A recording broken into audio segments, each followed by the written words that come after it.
Well, hello everybody. Welcome to Pearlo Land, the finest NHL interaction show in the land. I'm Pearloism, and you're listening to my NHL Pearls of Wisdom. Welcome. I see Jacket. I see NHNR. Do I see anybody else out there today? No? That's all we see? All right. Well, welcome to the live. I see Sasha. I see Ryan. Yes. Excellent. I hope you all have your duotangs and your study materials out, and you're here to get all the pearls from the Pearls of Wisdom, right? Okay, so we had one heck of a weekend, didn't we? Oh, yeah. We're going to go over all the picks that we did. And from the weekend, starting on Friday, we'll go through it all. We'll go through the games and all of that. And there's so much to do today. I don't even think this is long enough. I should have started earlier, I swear. And then we'll do your predictions for tonight, tonight's games. And that should be about all the time we've got. Pearlo dance right off the bat. That's what I'm going to do from now on. You got it. Okay, guys, Sasha and everything. Pearlo, hey, it's the GOAT 2 Hot Take Hockey John. It's in the house. Yes, in the basement, yes. It's a little warm up in the Seattle. It's a little warm up there, so I go to the cooler places. Okay. So we might as well get right to it. There's no real big news that came out. There's no trades that I know. I know that Stalick just got picked up off waivers by the Edmonton Oilers, which warms the cockles of my heart a tad.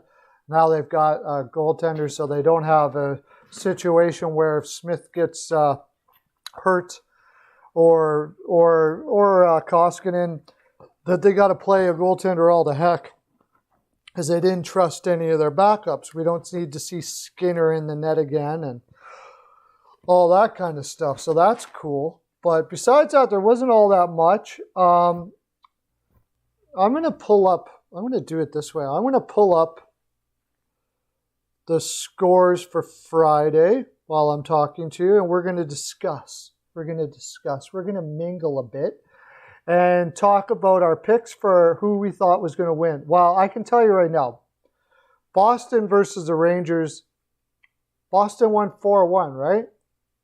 Something like that. I have the memory of a gnat. Let's look it up. Sunday, Saturday, Friday. Oh, no, that was Friday. Friday, the Rangers won 6-2. That's right. That was a debacle.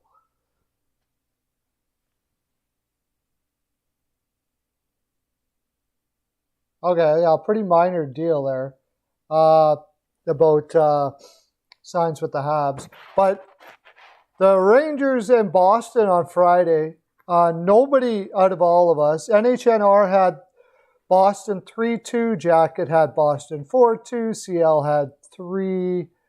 Pearlo 3-1, and Sasha 3-2. So we were not even close because that was a game where the Rangers pooped the bed big time. Did anybody watch that game completely? I was actually didn't get a chance to really watch too much of it. Just Boston's defense for like 3 days just decided to take a vacation. And now that being said, they had some pretty young defensemen playing. They had Vakinainen,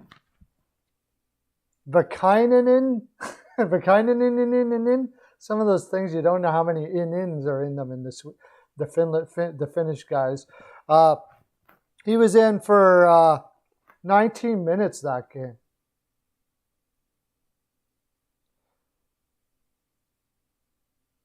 You watched most of it? Oh, yeah. So what happened there? Boston just looked horrible, didn't they? So much so that the next day I think I took the Rangers PL just in case, and then Boston destroyed them. Did Rask have a bad game, or like was it just a whole team effort thing? Because they had a lot of guys that they had a lot of young players. Jay Moore, who is off the wall hockey's John's one of his least favorite players, was playing 20 minutes.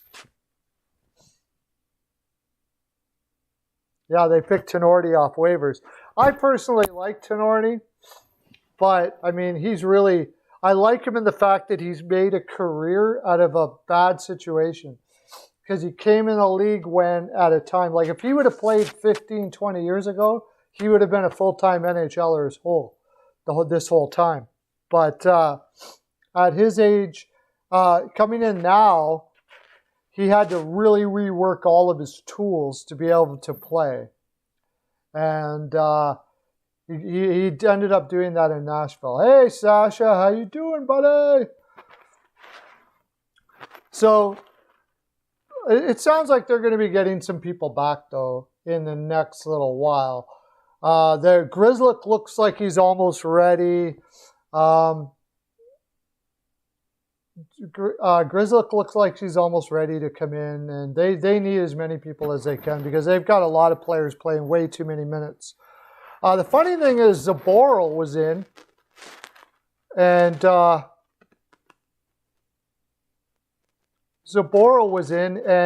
he played less minutes than Vakanainen. So they really like that Vakanainen kid, but he is pretty young. Connor Clifton played 17 minutes. So on paper, it didn't look very good. But on paper, the Rangers didn't look very good either. I mean, they had Jack Johnson playing 20 minutes, so you never want that. So, Pearlo, or John, how you doing, my friend? Welcome to the live. Thanks for coming in. John, you did the Boston Rangers game on Friday, did you not? We started off with that one, and we're just going with all of our picks for Friday night.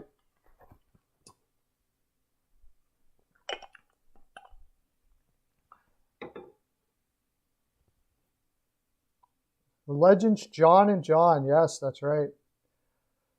The GOAT and the GOAT 2.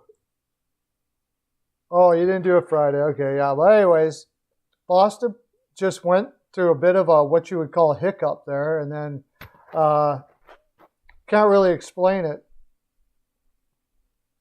You had your show Friday. Right. I should know that. Friday nights, off the wall hockey. He does a show with Steele. Got to check it out. It's great stuff. So anyways, we'll go to the Wild versus the Kings because there's not much I can talk about that game because I didn't really watch the game. Now, I did watch more of the Wild versus the Kings game. And I'll bring that up here so I don't have to leave the chat while I'm doing it on my phone. The Wild versus the Kings. Okay, this game was a game where the Kings were just tired, and I was a little afraid of that. I actually had the Kings PL, but the Wild ended up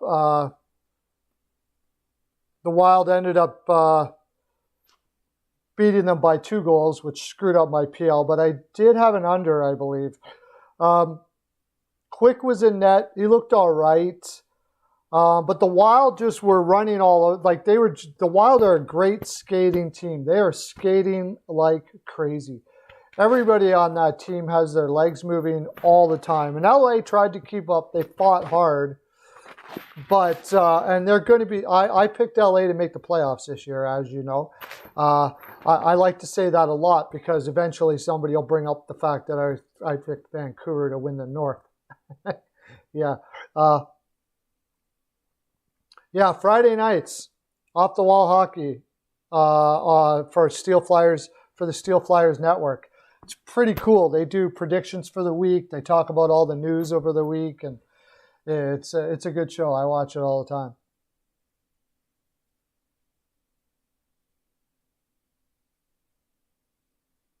then the Zuccarello pass to Zumba. And Zuccarello's brought so much energy to that team since he's come back. That move is starting to look really good. And that was really the reason why they brought Zuccarello in, is Zuccarello has always been known to be amazing in the room. And it was quite obvious that the Minnesota Wild were having problems in the room. And like general manager, what was that one general manager that lasted like no time? And he traded away Niederreiter, and he traded away, what's his name, to Boston? Help me out, John. Charlie Coyle. I don't know why they thought Charlie Coyle was a problem in the room, but what have you, whatever. Anyways, yes, I think Hot Take Hockey could use a show. It could very well use a show. You should talk to Steel Flyers and come on, buddy. Come with us. Come join the gang. But, and then they brought in Zuccarello, and Zuccarello is a guy that everybody loves in the room. He changes energy in a room. He's always happy, Mr. Positive, all of that sort of stuff like that. And now it's paying dividends, because at the time when that move was made, it looked like Minnesota was looking more towards a rebuild, and maybe they still are. It's still kind of weird what they're doing. But as it stands right now, from what I'm seeing on the ice with Minnesota, rebuild's not the way to go. Ek is looking very good. Fiala's starting to move a little bit. Kaprizov. And yeah, good, excellent point there, Hockey News Reports. Rask is playing well, and nobody thought that trade was going to work out. Niederreiter to Carolina for Rask, who was very injured and hadn't played for a long time, but he's looking pretty good. He's not playing large minutes, but he's playing very effective minutes. Yeah, of course, it's a massive vibe. It's everything in life. There's nothing more in life than talking hockey, right? That's about it. Everything else is just something we do instead of talking hockey for a while. That's it. What I did today, I got up in the morning, I did my picks, analysis on Patreon, sent it out to everybody. Paul Fenton, right? Paul Fenton just pissed everybody off, apparently. But as it turns out, he ended up doing good moves. He got Rask. He's the one that signed Zuccarello.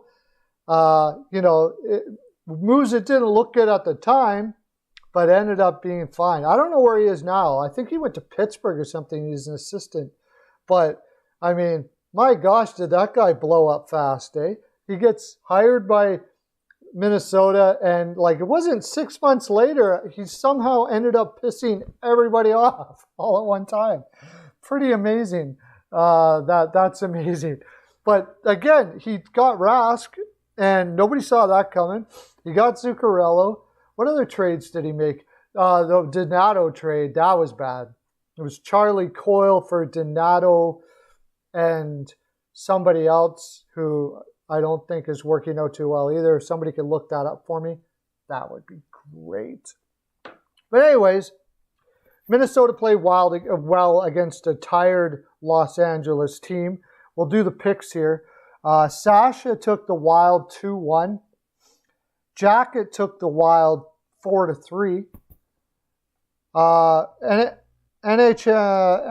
NHLR took the Wild 5-2. CL took the Wild 1-0. And little old Pearlo took the Kings 2-1. So I was the one most off on that one. But it was a fun game. Kakkonen was in net, played well. Talbot's back now. That's pretty interesting. We'll talk about that for tonight. They played the next night, and we'll talk about that as well. So Coyotes versus Avalanche. I got to stop letting. We'll go to that game now, and we'll talk about.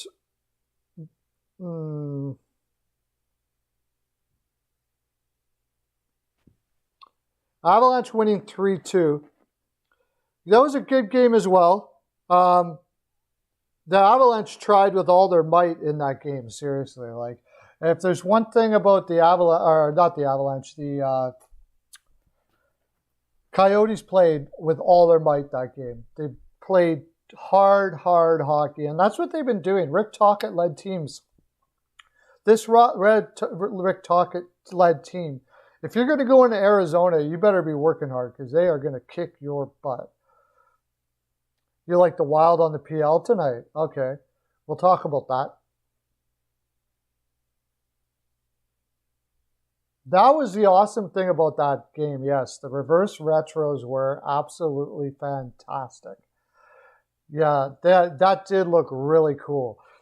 Both of those retros are awesome for sure. Those are legendary retros. Those jerseys are going to go down into the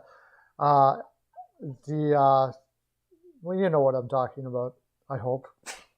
To where the good things are. But Colorado, the thing about this game is Colorado got back to their hitting again. And they looked like they were on the Colorado that we're used to. Makar got hurt in this game, though. That was a bad thing. He's hurt again. This is the second time being hurt this year, which is really not a good thing to see for a young kid like that, to be getting hurt this often. They're holding their breath a little bit, I'm sure. But everybody played for Colorado. The Avalanche didn't lose that game. They could have easily won it, but Colorado played. If Colorado was playing like they had been playing before that game, the Avalanche would have won that game. But they probably played one of the better games that I've seen this season. Saad was back in the lineup, so he's off the injury list now. That's really cool. Good for them. Bowen Byram only played 12 minutes that night, and I don't really know why that is. I think he should be playing more. He looks like he should be climbing his way up the ladder in that lineup. I really love, he looks like a darn good one. When you got Bowen Byram and the makings of what he's going to be with Girard and Makar, that defensive lineup is just ridiculous. Plus, Adam Graves, one of the better defensive defensemen in the league. Hunter Mishka was playing that night, and he looked really good. He only had to stop 18 shots, but he didn't look out of place, considering he's a third-string goaltender. As far as the Coyotes were concerned, who stuck out in that game? Connor Garland got hurt in that game as well, and that's pretty much crushing for that lineup. They cannot afford to lose. Connor was having a great season. He certainly didn't want to have him don't want to have him out of the lineup in Arizona. They already have a difficult time with offense as it is. Chychrun, again, beast-like. I think that Chychrun, seriously watch, by the end of the year, I'm calling it here, Chychrun will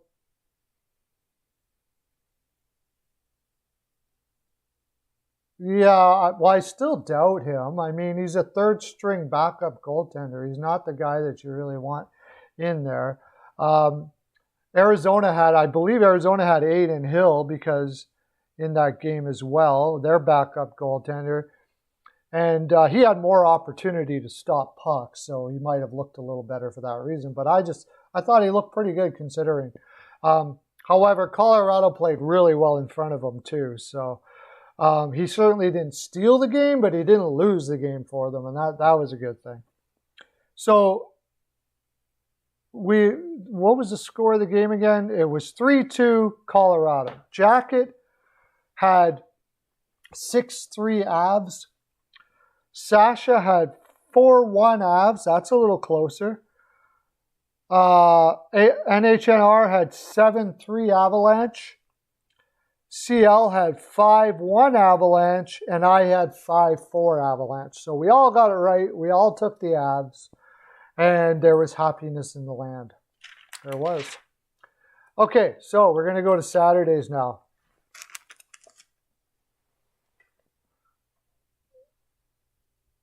Yeah, the defense played probably some of the best defense I've seen the Avalanche play this year, which I don't think is going to be an irregular thing. It's more like just basically saying the defense played more like what you think the defense are going to play. I don't think Colorado's defense has really played all that well at all this year so far.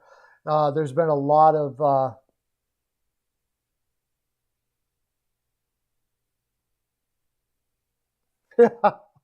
they lead the league in overs? Really? That's amazing. Well, that's an interesting stat. 1 goal in the last 9, but lead the league in overs. So they're getting crushed in the third. Yeah, they're getting crushed in the third, which makes sense because they have a lineup of players that are playing higher than they normally do. So they're probably getting pretty pooched out by the third period there. I think they're going to give her a good go. Everybody's going to play tough for the Avalanche. But when it comes right down to it, come trade deadline, a lot of these guys are going for picks. They're going to be collecting picks this year for sure. The thing about the Avalanche, though, is they can't really do a rebuild. So what I think Armstrong's going to do is he's going to trade a bunch of players for picks, and then he's going to add free agents again. Take their draft pick, give her a go again. That's really all they can do.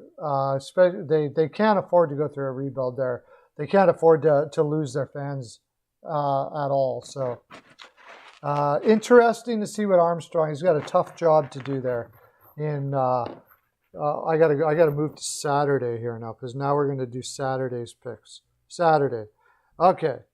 First game for Saturday was the Flyers and the Sabres. This was a no-brainer. Did anybody? One person took the Sabres. NHNR took the Sabres 4-2. Oh, that's a spanking-worthy pick there, buddy. But it would have been awesome if you would have nailed it. But they had no Eichel. Eichel's still hurt. They had no Ullmark, their number one goaltender. So Carter Hutton was in net. There was really nothing that Buffalo could do to win that game. I had that all day long. I watched the game. They had no pushback at all. They already are having a very difficult time with energy in that lineup. They don't look good at all. I don't know what they're going to do there in Buffalo. Can you fire Ralph Kruger? I mean, look what just happened. Ralph Kruger said that Eichel got injured in the pregame, and then Eichel comes publicly and says, "No, that's not true. I was injured the day before." Like, they can't even get things straight outside of the ice, let alone on the ice. If you fire Ralph Kruger now, what have you got left? I mean, how many coaches do you have to fire? It's just an awful situation. But I guess the one good thing they can say that they're without Eichel and they're without Ullmark, and that's about it. I saw one good stat, if I'm looking for positives for Buffalo. The line of there was a line of Reinhart, Skinner, and Stahl, I believe, that had a fantastic Corsi rating and possession numbers. And somebody was saying they should probably keep that lineup together. But overall, that was just a poopty game to watch. It was boring. The Flyers were winning that game all day. Hutton, actually, if there's any good news for Buffalo, is Hutton didn't play that bad. But Jacket had the game 2-1. CL again, third time, CL nailed the score. 3-0 Flyers. He said Farabee scored 2 goals, though. I don't think Farabee scored 2 goals, but he nailed the score again. So a Pearls of Wisdom necklace to you, my friend. Melissa, yeah, if you no, just stop doing that right now. If you could get a Pearls of Wisdom necklace to CL out there in Pennsylvania, I believe he is, He got the score exactly right, so he gets a Pearls of Wisdom necklace. There you go, bang! Yay, Pearl! Yay! Okay.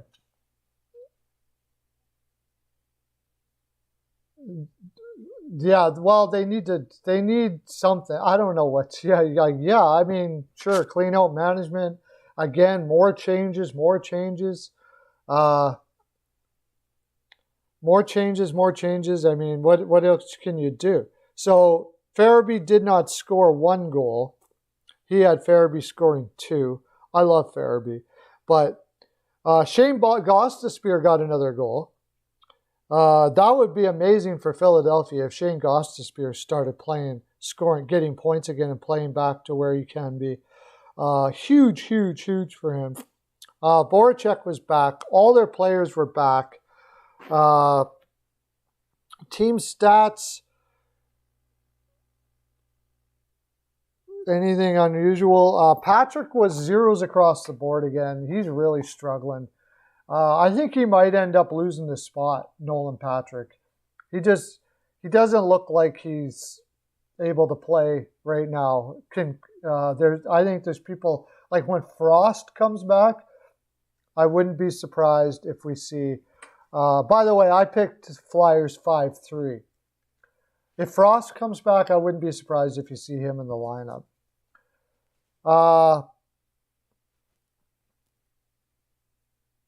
Robert had Gostisbehere played 20 minutes that night. He had 6 shots on goal. That's like good news. There was times last year when Gostisbehere would go games without getting a shot on goal. So seeing him getting 6 shots on goal again is freaking awesome. Gustafsson only played 13 minutes, and thank God for that, because that's about all he should be playing. He's terrible.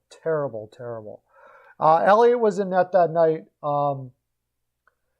and looked fantastic, having a great year. They're all like, you almost got to consider playing Elliott now over Hart for a while. He's the hot hand right now. Yeah, he's just struggling right now. Difficult to lose as much time as he did, and then come playing in all of this COVID stuff and on the road a lot, and being in the room by yourself a lot, and all that kind of stuff like that. It's just it's a tough mountain to climb, I think, for Patrick right now. Cody Eakin had 14 minutes. Okpozo's playing more than he should. Not much to talk about. Curtis Lazar, that was one thing to talk about. Kruger, for a time, put Curtis Lazar on the top line in Buffalo last that game. I believe it was that game. And basically trying to say, we need some grinding up in that top line. And they do. Yeah, I think Philadelphia will make a strong move now that they're all healthy. It's really going to be getting Carter Hart back in his mindset again. And, Gostisbehere coming up and playing well is absolutely huge. Huge. If Gostisbehere can get back to playing near where he was before, that it's probably one of the biggest things this team could have. On defense for Buffalo, talk of Montour again being traded. They had Bryson. I don't know who he was. He looked okay, I guess. We'll see how he turns out. Hutton actually stopped 36 of 39, which is a lot for him. So it wasn't Carter Hutton that was a problem. It was just Buffalo as a team that is the problem. But what do? Yeah, Jack Eichel hurt. That team is, without Jack Eichel, that team has no chance whatsoever, right? So what are you going to do? But it was a slam dunk for picks.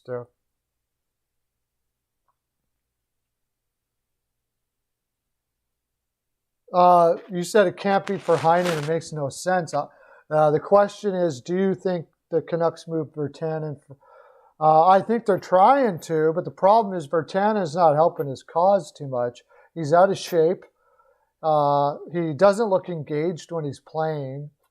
He's quite obviously into other things other than hockey. Heinen doesn't make sense. I mean, Heinen makes sense in the sense that it's something. I don't know if you can get much more than Heinen. They're really just going to take whatever they can get and hope, cross their fingers that they're okay. Heinen's a fourth liner at this stage of his career, but Virtanen's not even a good fourth liner right now. So anybody that's taking Virtanen right now is doing so believing that they can work in him out off the ice to get him back on track again somehow. That they, for some reason, have people in the organization that can work with him and help him through whatever he's going through or whatever. I don't know. Because as it stands right now, Virtanen's value is very minimal. Very minimal. What's he getting, like $2.5 million or something like that a year? I mean, that's a lot of money to put on a fourth and not even be that effective of a fourth liner. It's really gotten that bad there. It's really gotten that bad for him where he's not even really an effective fourth liner right now. So the Danton Heinen rumor does make some sense. I do believe that Heinen, I thought I read somewhere, where is Danton Heinen from? Oh, you're going to make me go here.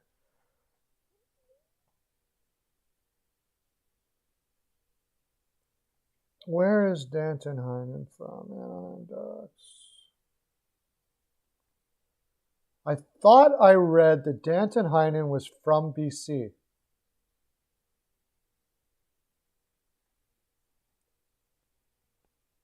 Yeah, he's from Langley, BC. So that's where it kind of makes sense. He's a hometown guy. Why do you think it doesn't make sense that they pick up Danton Heinen? Because of the wing he plays, or why do you think Danton Heinen doesn't make sense? He's from Langley, BC, so he's a hometown guy. That helps. Danton Heinen obviously has some sort of problems as well. He had one really good year, and I forget how many points he got, and then he went to crap after that. He needs help defensively too. They're both players that need to land in an organization where it gives their head a shake or something. So I think for both parties, they're just hoping to just switch problems and hope that they can solve that problem for each other, whatever those problems may be. Sometimes it's confidence issues, I don't know.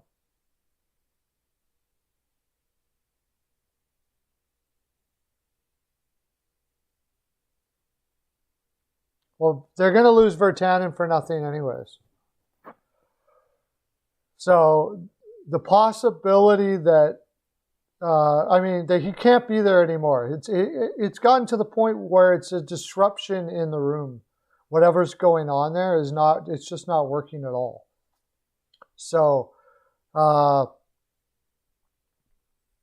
will they qualify him? I'm not sure.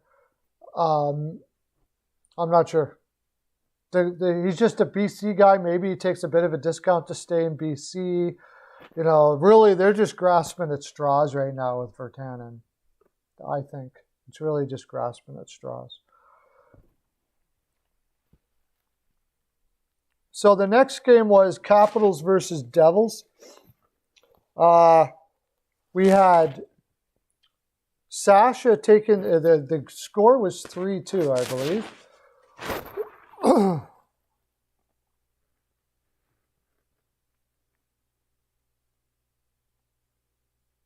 No, it was 5-2 Devils. Now, this was an interesting game because the Capitals generally don't play well on the road on afternoon games, especially when they're on the road. Hey, Rodney, how you doing? Thank you very much for loving my bow tie. My bow tie loves you too.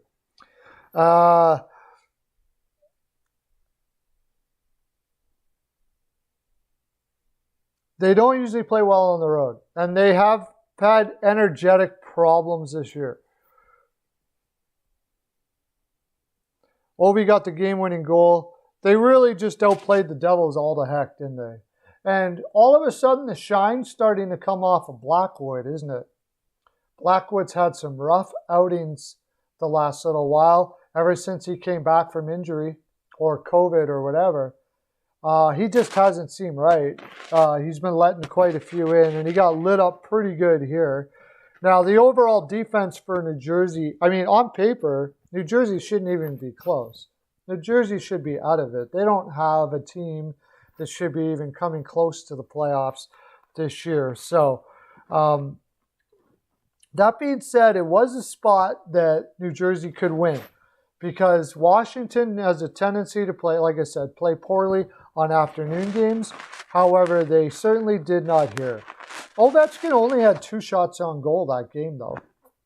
And the overall shots were not great. Washington only had 24 shots. What I saw of the game is Blackwood just didn't play well. And it was a pretty lethargic game from both sides. Washington, Jersey, it was a very winnable game for New Jersey that they just didn't win. When they first came out of the gates, you got Lindy Ruff is a great rah-rah guy that can get a team going.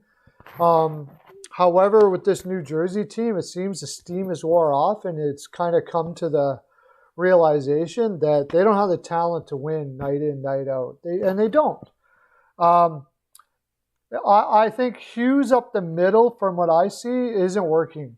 I think Hughes needs to start playing wing. He's too small to play that center position. He's more of a Johnny Gaudreau type guy. They really need to look at getting a number 1 center. Although Pavel Zacha has been playing absolutely fantastic.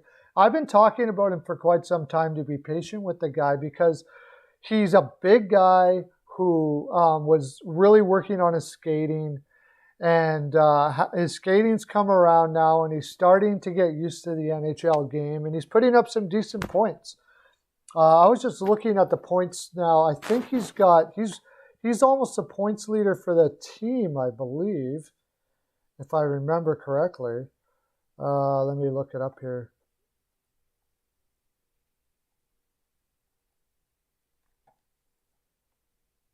He is the points leader for the team. 14 points in 17 games this year for Pavel Zacha. Now, Jack Hughes has 12 points in 17 games, but most of them came early.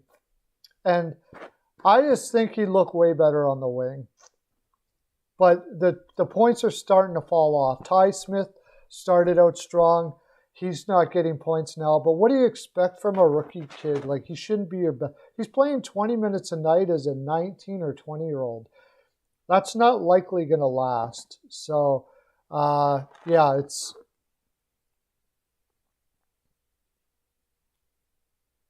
you can start taking. I didn't think he'd be a bust.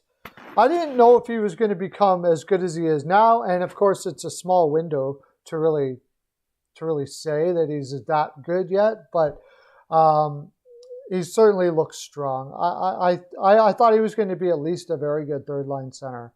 And he looks like he could possibly even be more than that now, which is good for him. Yeah, he got picked high in the 2015 draft, which is rough because that draft was really strong. There's a lot of great players in that draft. What did they play? What did Washington play their defense? Chara's starting to come down in minutes now. He had 20 minutes, which was... He was like the 3rd lowest on the team, or right in the middle of the pack. They're playing Jensen a lot more, though, which I don't know about that. And Schultz, but they all seem to be playing well together. And of course, this Vanacek kid keeps on stopping pucks. He didn't play the next day, but it seems like he's been playing forever, right? Severson? I said it turns out I think I was correct. When they made that Hall trade, the Oilers that is, I said they didn't even get the best defenseman on their team in New Jersey, and I liked Severson better than Larson, and as it turns out, it was correct. Severson is better than Larson. How many points has he had this year? Severson. Dan Severson's got 7 points in 17 games. Not too shabby. But he's just a good all-around guy. He can pull large minutes. I like him a lot. he may be playing like on a really good defense. He's probably a 3-4 guy maybe, but a solid one at that. So now we'll go to, we got to make sure we're watching our time here. Yeah, we got to start our picks at 2 o'clock, so we got 20 minutes. Ottawa versus Calgary, well, that didn't turn out the way a lot of people thought.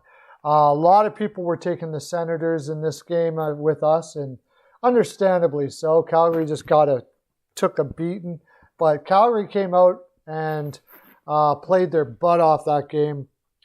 I didn't watch much of this game, I have to say. Did anybody watch a lot of that game? I didn't watch much of it. It just looked like Calgary just came back with anger, which is good for Calgary because they need to see some pushback in that Calgary team. At the very least, they do seem to have fight. I still don't think they're going to make the playoffs, but they've got enough fight in them to come back after something like that, unlike a lot of teams. Who got what for that game? Okay, just I'll tell you in a second here. Saturday.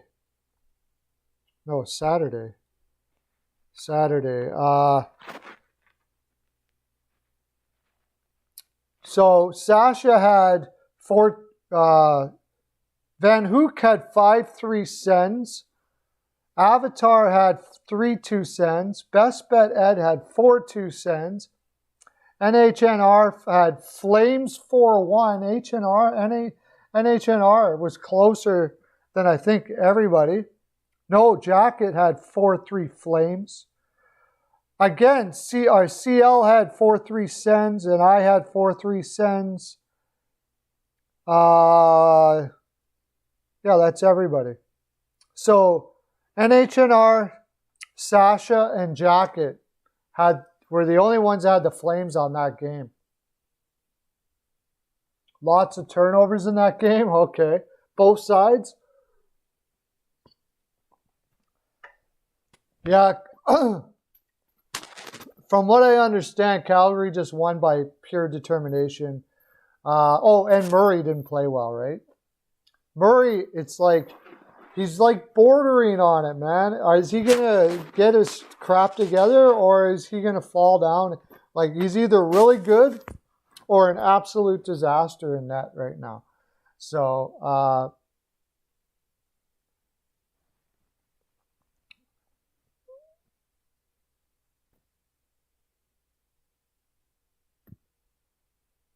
what did it say? Did they have turnover?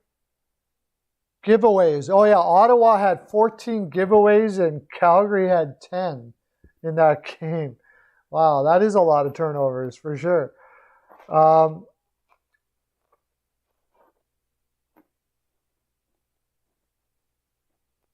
Nothing too spectacular about who played and who didn't.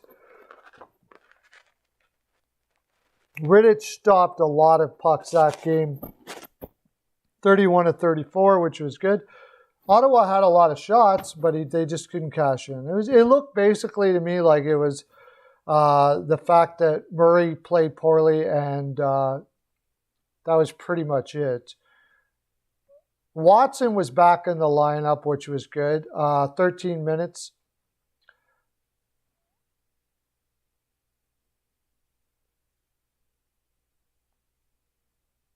Brandstrom got a couple more minutes this time.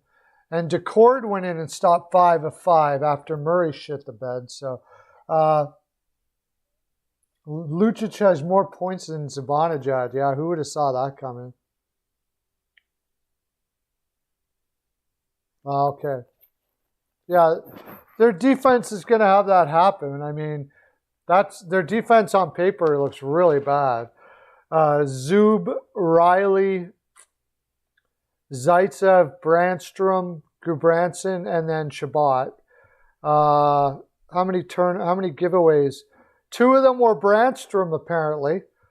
Giveaways. Zub and Riley had one. Shabbat had one. But it could have been a forward, too. So, anyways, we'll keep on moving on here because we got a lot of games to get to. Oilers versus the Leafs. What a terrible game that was. The Oilers came out in the first period. I did play-by-play with Peyton on the radio for this game. And the Oilers came out in the first and played the way the Oilers need to win. They were hitting.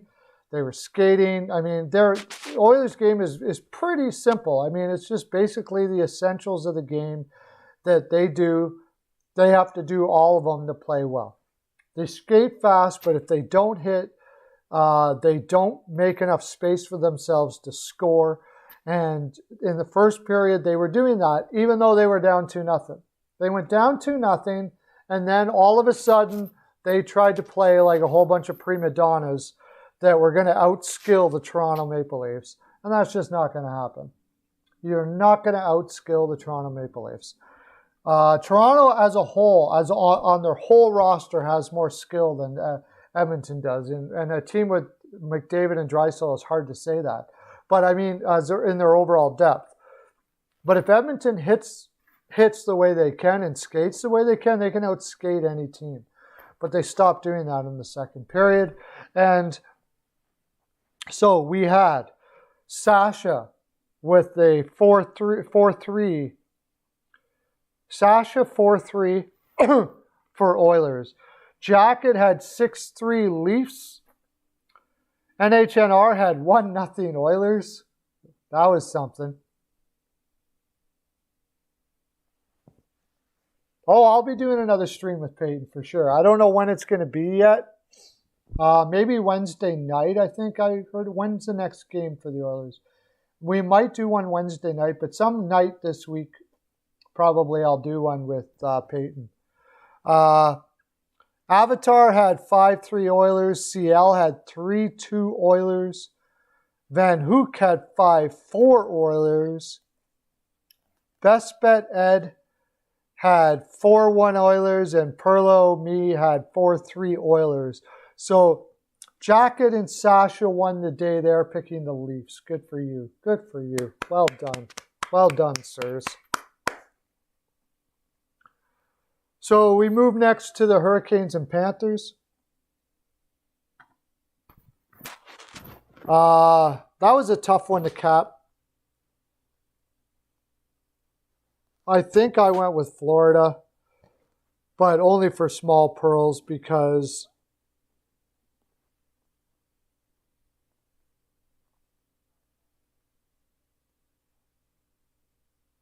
where do we have it here?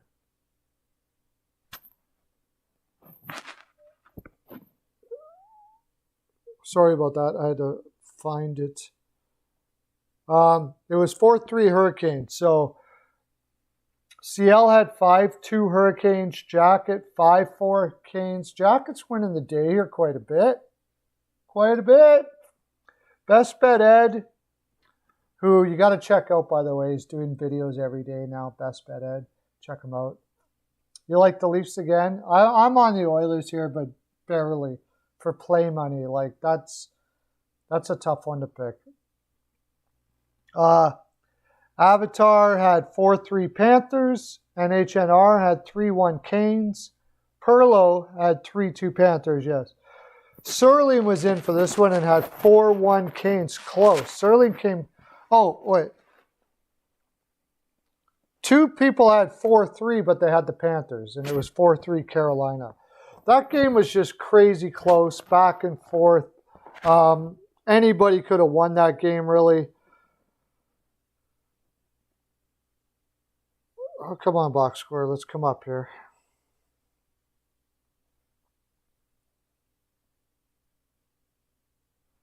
Shots were even.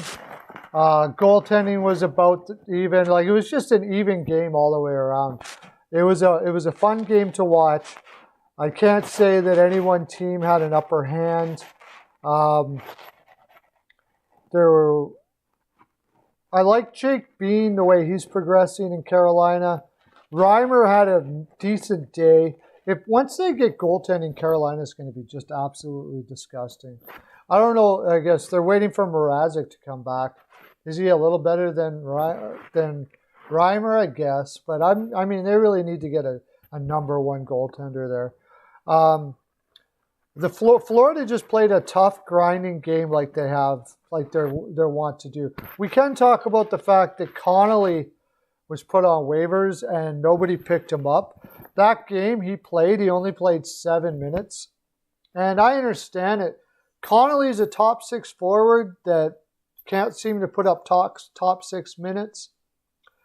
When he plays bottom six, he's somewhat adequate, but not really. So a strong bottom sixer can take a spot, and a strong top sixer can take a spot. So he's basically become a tweener guy in between the NHL and or playing, like he's basically gonna be probably getting, once his contract is over, maybe $1 million deals to play as a call up whenever they need him. Play as a 13 forward, maybe something like that. Avatar! It's going awesome, Avatar. Thanks for coming in, buddy.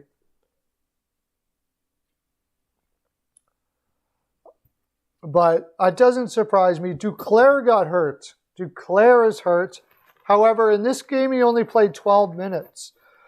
I'm not sure if that was because he's injured or it's just the normal thing that happens to Duclair. He generally gets his minutes reduced. He's not all that strong defensively, so it's just the way he's probably going to be his whole career.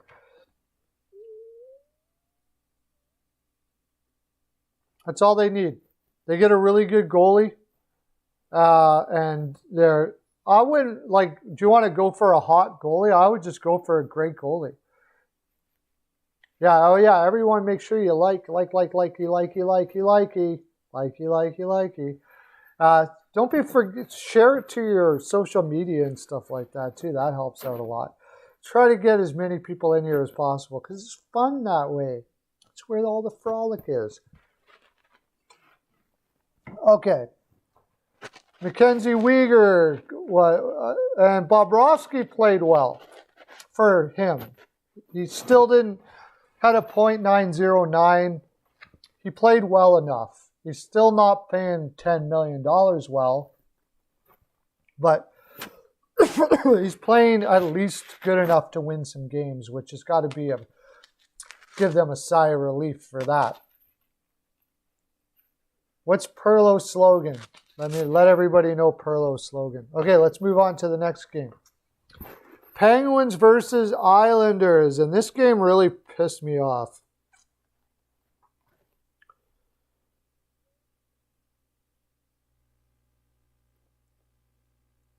Penguins versus Islanders. This game pissed me off.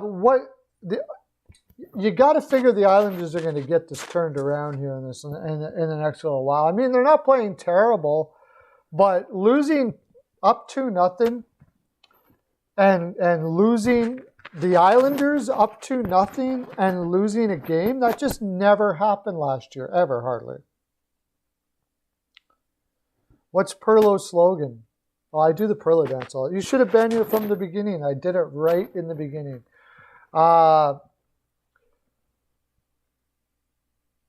Against a Pittsburgh team that was pretty injured, they had guys like Angelo in, and they were playing Lafferty a lot of minutes. There's no real... They shouldn't be losing after going up 2. I believe they went up 2 in the first, and then ended up losing the game. And that just never happened with the Islanders last year. They do have all their defensemen back. Matheson's playing 22 minutes. Matheson is playing 22 minutes for Pittsburgh. That's crazy. Jari still didn't have a great game from the little bit I watched, but Pittsburgh still finds a way to get it done a lot of the time. What's my slogan? I don't even know what my slogan is. Tell me what my slogan is, NHNR. Wahlstrom played really well. Who is it that comes in here all the time and says that Wahlstrom's going to win? Implicit hockey or something like that. He comes in and says that the Wahlstrom's going to win Calder and stuff like that. Well, he's definitely playing better than I've ever seen him play. He looks like he's going to be a good one after all. And that's pretty good for the Islanders because they need as much help as they can in their offense. But they just blowing leads has got to stop. The Islanders don't play a game where they can afford to blow leads. That's like their MO. That's what they're known for. They get up ahead and they never blow a lead. And they've been blowing a lot of leads this year so far. Green played 20 minutes. Man, that guy's like 38 years old and he's still playing 20 minutes a night. Pretty cool. Varlamov, again, there's the other problem is Varlamov has a tendency to tire quick. I wonder if Varlamov's going to start falling off here because he's not a goaltender that has a lot of stamina. He never had in Colorado, and he didn't have a great game that game. So, anyways, who had what here? CL had 6-1 Islanders in this game. Then NHNR had 3-1 Islanders in this game. Avatar 5-3 Islanders. Sasha came in with the 4-2 Pens. Sasha was the only one to take the Pens and almost nailed the score. Good for you, my friend. Good for you. That should make you feel all good in your insides right there. Pearlo, what did we have here? I had the Islanders 3-1. Serling had the Islanders 3-2. He was an Islanders fan, so that does not surprise me. Who the heck is Non? Vaughn. Vaughn's not in here, I don't think, today. He had 2-1 Islanders, and Jacket had 3-1 Islanders. Everybody had the Islanders. Where's the rest of the games? Is that all we did for the games? Or did we do back here? Capitals, Devils, Ottawa. Oh, yeah, that's right. That's all we did. So, that almost brings us to 2 o'clock. We didn't do every game for Saturday because we ran out of time.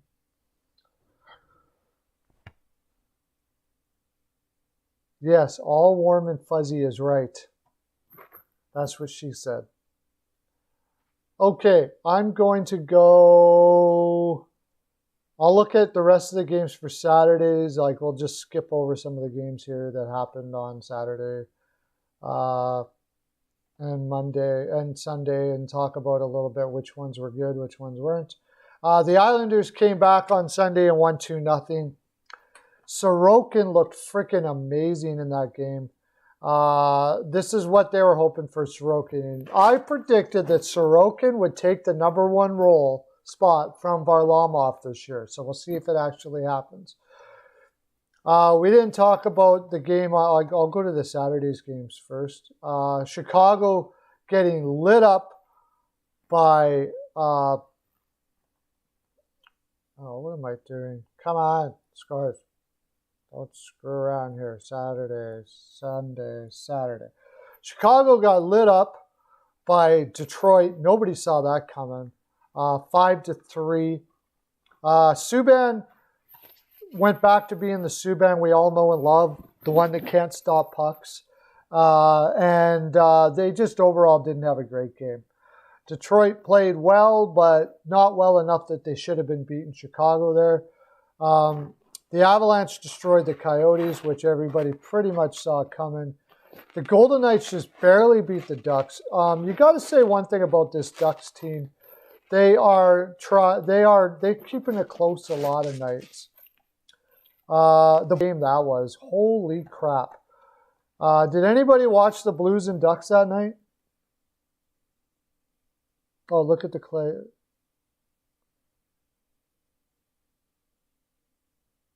Two for one on your Flyers pick. Yeah, I nailed the under and on that as well.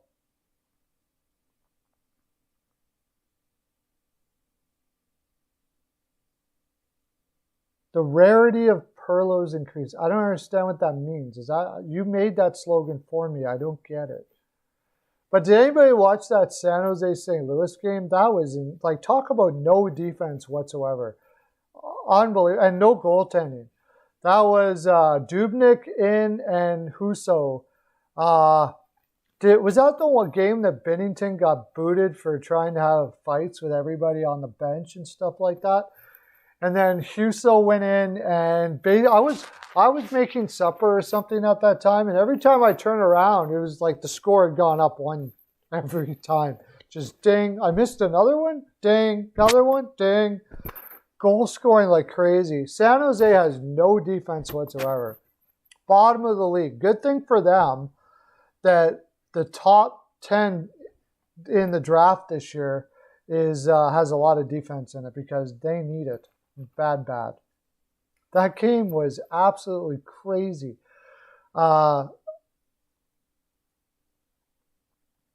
Whoops. Scores.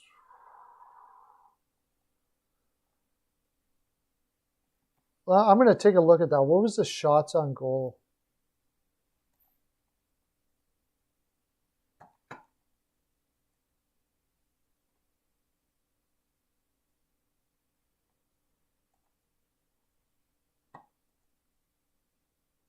Sorry, it's going slow. 40-31 were the shots on goal. Yeah, Binnington had 19 shots and allowed 15, which was a lot. Then he got pissed off at the world, and Husso came in. And actually, Husso stopped 19 of 21 shots. It was mostly Binnington that did all that. And then Dubnyk, they just left Dubnyk in and got bombshelled for a .774, allowing all 7 goals. Crazy game.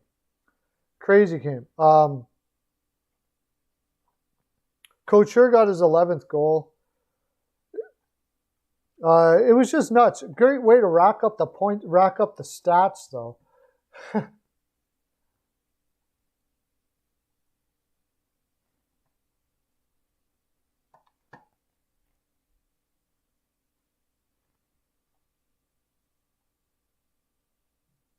Sharks played 61% over, yeah. That game tonight will probably be too.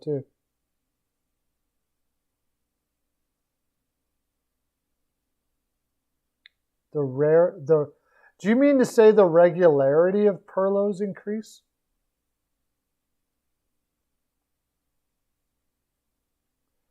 Okay. Sharks play 61% over. Yeah, I know. They're friggin' crazy. Okay. The Bruins came back, ruined the Rangers. Looked good doing so. Finally played like the Bruins that we've seen play.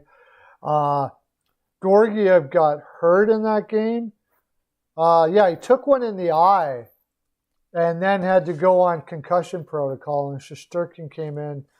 Didn't do well. The only thing good about it is this Blackwell kid looks like he might end up finding a spot on the roster.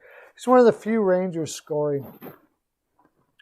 Predators and Blue Jackets. My gosh, the Blue Jackets look terrible. What do you guys think? Do you think that Tortorella makes it to the end of the year this year? Yeah, that's good. If you got him on a fantasy team and it's not a plus-minus team, that would be fantastic. Do you think Tortorella makes it to the end of the year? Because I'll tell you, that Colorado team, it looks terrible. That team has no get up and go at all. I think he's going to get a little bit of time to see how he can integrate Laine into the lineup or whatever, but I don't know. I know Kekalainen is a huge fan of Tortorella, so maybe he just lets this keep on rolling and trusting him. It's hard to say, but I don't think Columbus Blue Jackets are going to make the playoffs. Can't see it. Certainly not the way they're playing now. Losing to Nashville 2 times in a row, the team that came in with serious morale issues and energy issues themselves, not very good at all. So Their next game is so important.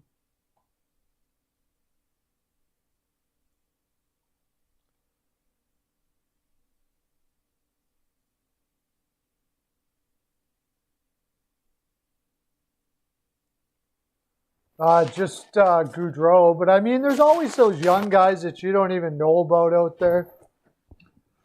Yeah, the Predators were shot blocking all over the place. I didn't watch much of this game, but if that's good, that bodes well for Hines to be able to get that team blocking shots, because that's probably how they have to win. The Predators are just not big up front at all. He's got to get those guys engaged in the game, and shot blocking will certainly do that, and playing for each other.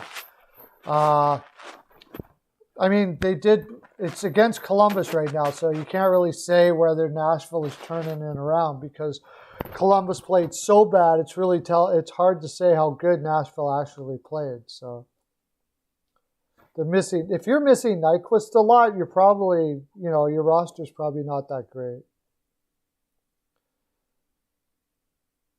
They look good, but they look good against Columbus. So we'll see when they get up against a better team than that. And I hate to say that right now, but it's true. I picked Columbus to make the playoffs barely, and it just doesn't look like it's going to happen now. Yeah.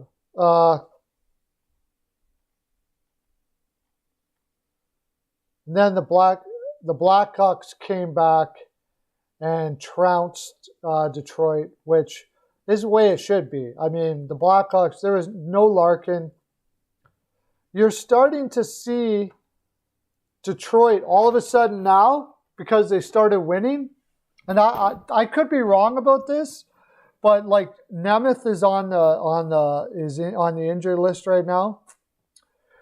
Every year so far that Steve Yzerman is in, Detroit starts getting a winning roll going, and then all of a sudden their veterans are on the IR. Is that just a coincidence? Because he doesn't want to win. So if anybody's even close to injured right now, like they're a little bit injured, the doctors are instructed to give them all the time they need, I think. I could be wrong. But I don't think so. No, the Preds can't score. And one of the ways you can get yourself to scoring again is being engaged in the game. And there's no better way to get engaged in the game, more engaged in the game. And there's no better way to do that than blocking shots and hitting. That's the reason why the Oilers have to hit and all of those things to stay engaged in the game with the type of game they play. Because they're not a team that's trying to make the other team fall asleep. They're the team that's out there trying to beat them and outskate them. And the Preds have players that have to do that too. They got to be playing fully engaged for the Preds to win. And if they're playing in the perimeter and trying to, avoiding contact and avoiding or not putting themselves in a position to be engaged and feeling the game. When I played the game, when you start blocking shots, it just boosts your adrenaline and gets you totally into the game. It's a great way to do it. And I don't know what it is. It's just human nature that we can not even realize it subconsciously. Stop doing that. And you don't know why. You think everything's okay. And all of a sudden, you're not blocking shots anymore. All of a sudden, that guy that you could have finished the check on, you don't. And a coach is great to get players re-engaged for that. Awesome, that's good.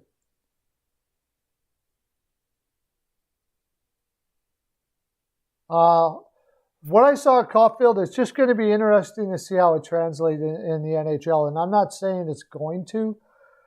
So I'm not saying it's not going to, but I'm not watching him now what he's doing right now. I'm sure he's piling it up in junior because he's got a sick shot.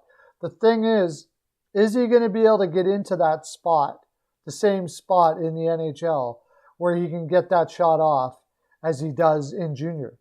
It's a different game. he's got slick hands and he's got a slick shot. I'm just not saying like he's a for sure superstar in the NHL. I think he could be very good. I think at least he's going to be very good. At least he's going to be a second line center. But if he can get the center gravity to the point where he can find the spots to be in those spots where he is in junior, then yeah, he could be a serious star in the league for sure, no doubt about it. But it's questionable whether he's going to be able to do that in the NHL. It really is. Even if he doesn't, though, he can still be very good. He can still be very good. He's always going to have a place in the NHL with that shot. The shot is insane. And he's got very slick hands. So, boys and girls, let's go to our picks. Let's go to our picks. Everybody's all ready? Go get your Pearls of Wisdom necklaces on. Get into the zone. Get your chakras in line and all that. This is serious stuff here, boys and girls. Serious stuff. First game.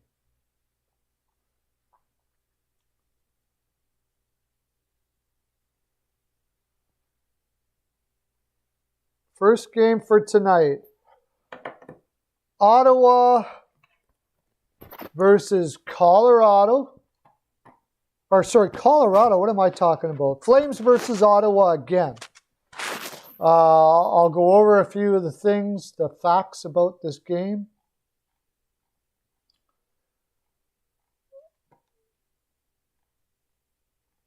I gotta go Sunday, Monday.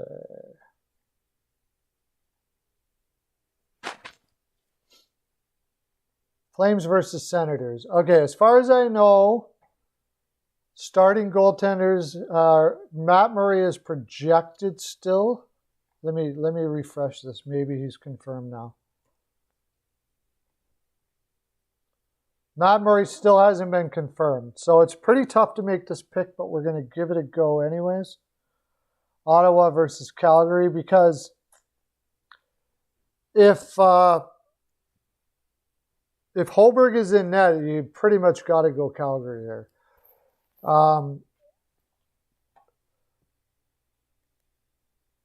Well, Calgary's been on the road, hasn't been on the road for a while. Is Calgary hit for injuries? Calgary has got Markstrom still out. It still looks like, let me refresh to make sure. Yeah, Markstrom's still out. And Ottawa is Derek Stepan and Holberg is out. As far as how they've played in the last few games, Calgary's on 4 games and 6 nights on the road. Ottawa has been at home and on 3 games in 6 nights, so they should be a little more. They should be a little more rested than Calgary. They should also be ready for a beatdown since Calgary won the last game. So let's go. What do we got here? I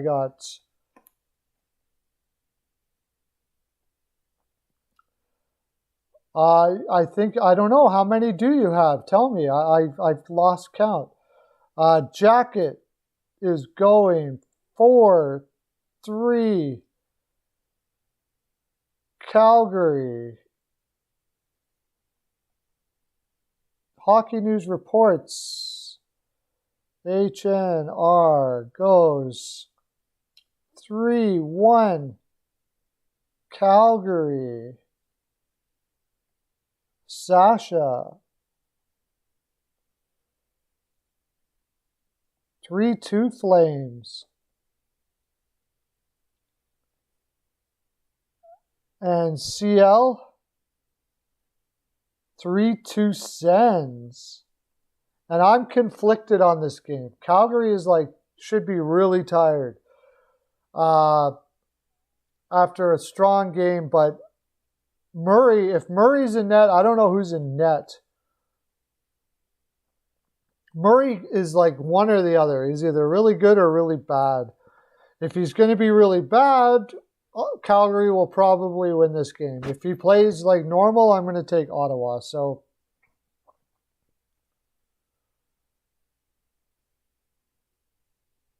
Stepan is out. I'm going to say 3-2 Ottawa 2. So CL and I both take Ottawa 3-2. Anybody else out there in the land that wants to play this now?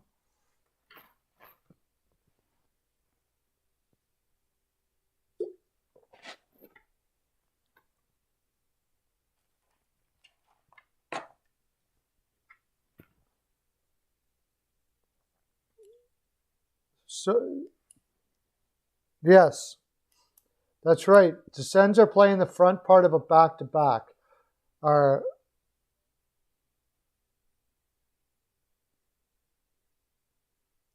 Yeah, I have a feeling Hogberg's going to play tonight, in which case I change my pick. If Hogberg plays tonight, I'm going to probably change my pick. But I got it in now, so it's locked. Nothing I can do about it. I got to go with it. The next game, Hurricanes and Panthers.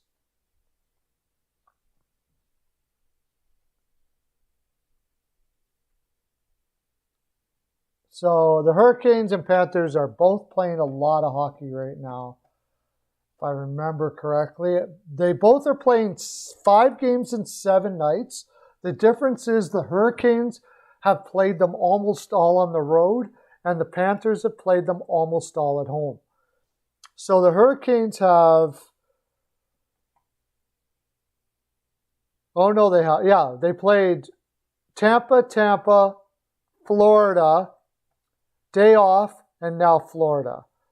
Florida played Dallas, Carolina all at home, and now Carolina again. Goaltending,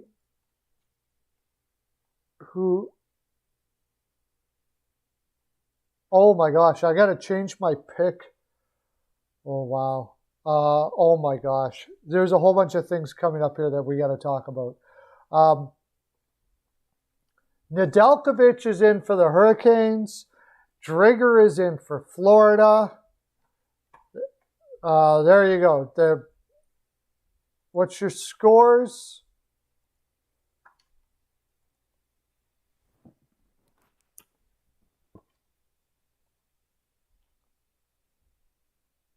Okay, Jacket has... the over Jacket, I kind of get you, but they're both playing 5 games in 7. That's the way. It's the only reason why I'm not liking the over in that game. Oh, you love the over on the previous game. Oh, sorry, not on this one because you just gave your pick. Jacket's picking the Panthers.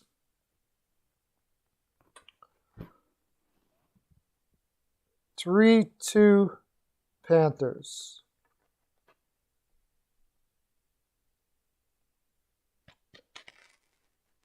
Sasha is going 4-2 Panthers.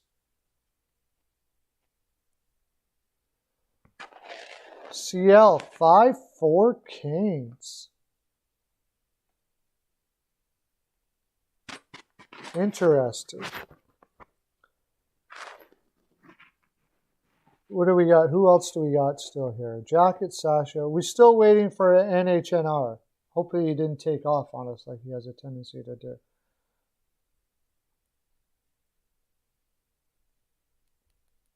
I guess I could look at the injuries really quick, but I'm pretty sure there isn't much injuries for both.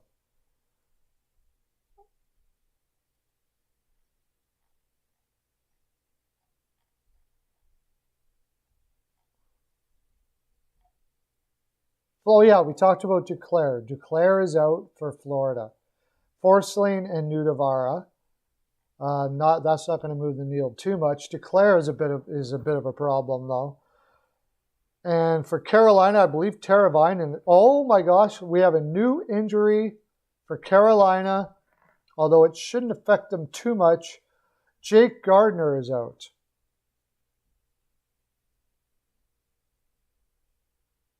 He's got an upper body injury. And Teravainen, I believe, is still out. No timetable for his return. Mrazek's close, but he's not playing tonight.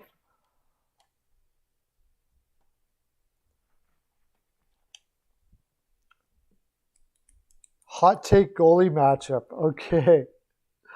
NHNR has 1-0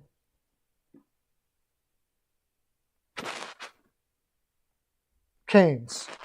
Okay, I have Pearlo has 3-2 Florida. There we go. Next game.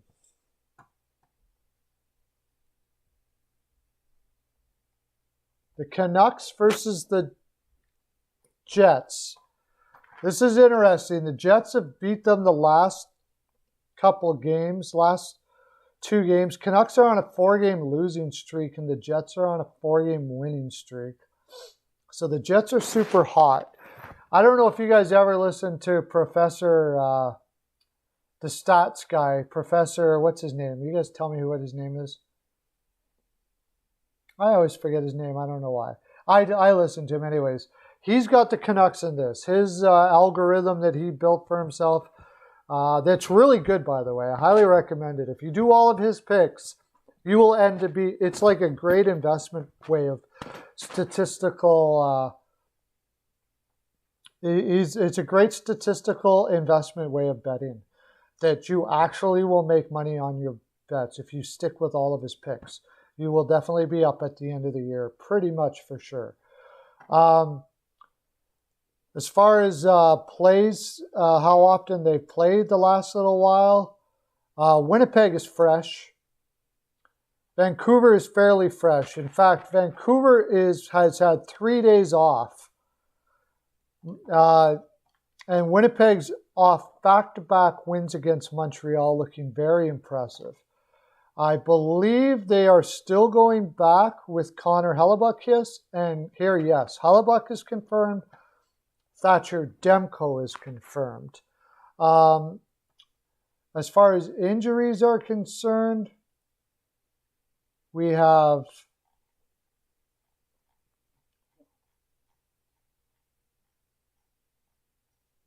Vancouver has just got Mott, Ferland, and Bailey pretty much. That's the thing about how poorly they're playing. They're not decimated by injuries either, which is pretty cray-cray. And Tucker Poolman and Brian Little don't move. Brian Little's been out forever, and Tucker Poolman doesn't move the meter all that much. So what do we got? Jets versus Canucks. We have Sasha has 4-1 Jets. NHNR.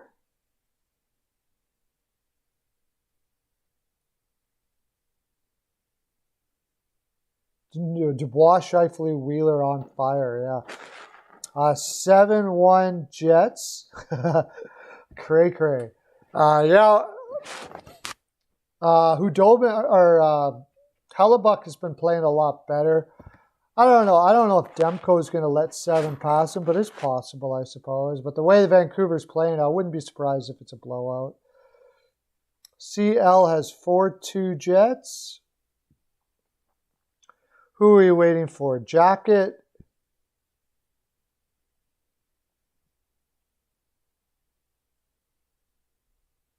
You got Sasha. Jacket and not CL. Jacket and me.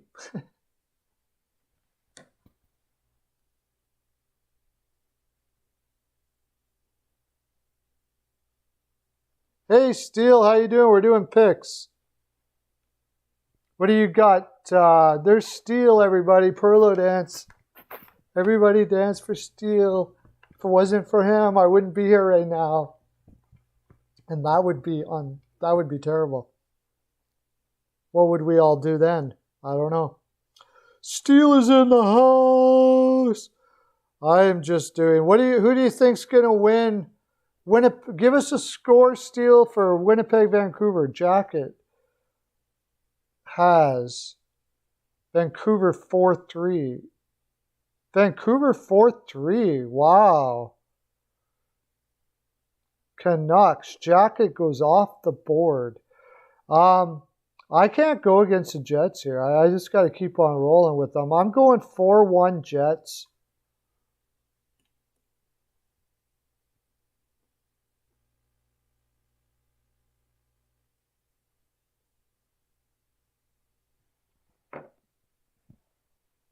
I'm going 4-1 Jets. I would be there no matter what. I don't know about that. That's the thing. I'm kind of afraid of this pick, Jacket, because it feels like a desperation game where, it's like, well, you might as well throw everything you can at it because, this really feels like a desperation game. And this is the reason why Professor, what's his name? Why did anybody put it in the chat what his name is? I can't remember his name. Steel Flyers 3-4 who? Winnipeg wins 4-3. Steel picks Winnipeg 4-3 Jets. So we got 4-1 Jets for Sasha. HNR has 7-1 Jets. CL has 4-2 Jets. Jacket has 4-3 Canucks going off the board, which I actually kind of don't blame him. Pearlo 4-1 Jets. Yeah, but even if I did steal, it wouldn't be anywhere near as much fun. Well, yeah, Winnipeg's on a 4-game winning streak and Vancouver's on a 4-game losing streak. Projo's in the house. You got more people to do picks here? Cool.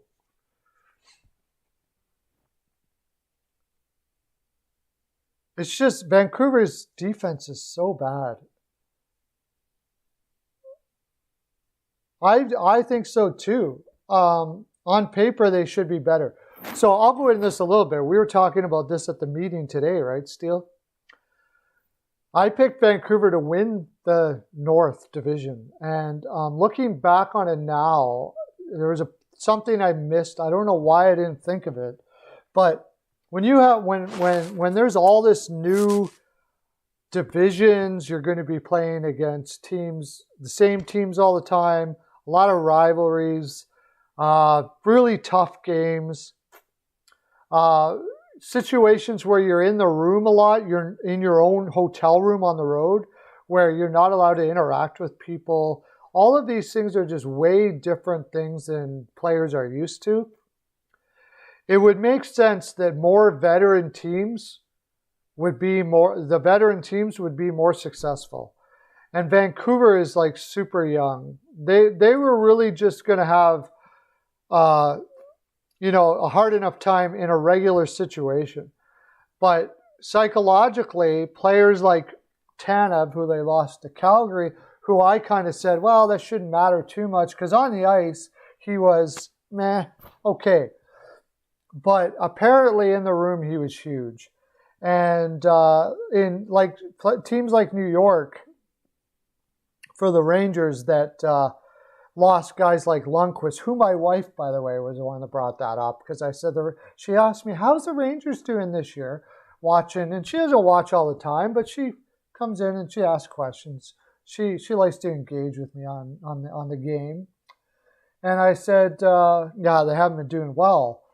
And she goes, well, you talked about that guy in Vancouver that left in bed. It's the reason why Vancouver's not doing well. And I said, yeah. And she said, she loved Lundqvist. Henrik was like one of her favorite players ever. Is one of her favorite players ever. So she said, Henrik Lundqvist left, right? And I said, yes. And she said, well, do you think that could have been pretty huge for that room? And I was like, whoa, bing. What a great take. So my wife made a huge take. Anyways, I wanted to get that out there.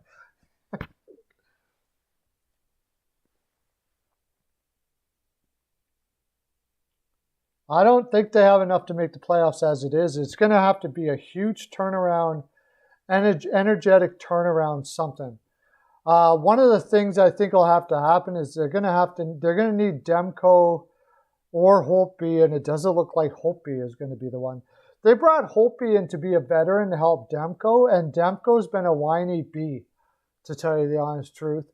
Not good at all. And I was a little concerned about that when they picked up Holtby, because in Washington, he had his moments like that, where he looked like he was whiny and everything. And so it didn't, I was a little concerned about that not being the right mix, and it doesn't look like it was the right mix.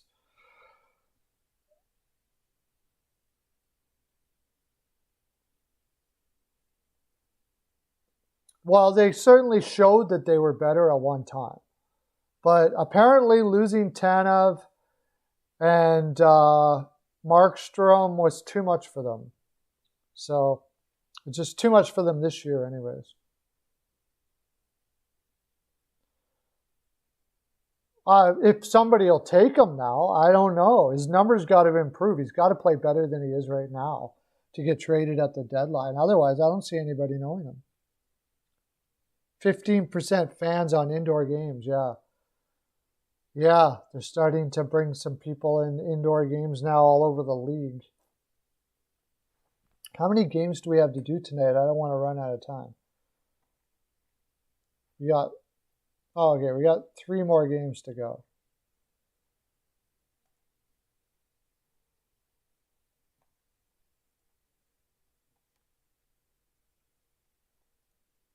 Where are we? There we go. Yeah, and Schmidt was supposed to, come in and be a big upgrade over, upgrade over Tanev, but he really hasn't. Schmidt has probably been their worst defenseman this year. He's been really bad.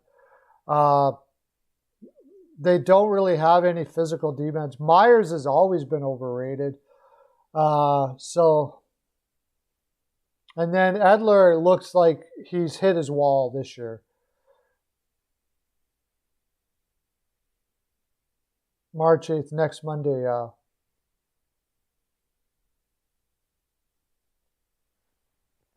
Getting back to a little bit of normalcy, maybe. All of PA, so Philadelphia and Pittsburgh. Okay. That's pretty cool. We got more people in here. Anybody want to play? Let's go to another one, Steels, because we don't want to run out of time here. We can talk about the next game, though, if you want to be part of it. Okay. The next game we got is the Wild and the Golden Knights tonight.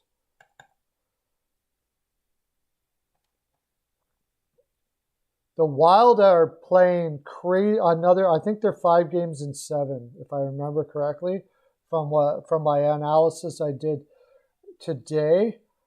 1, 2, 3, 4. 1, 2, 3, 4, 5, 6, 7.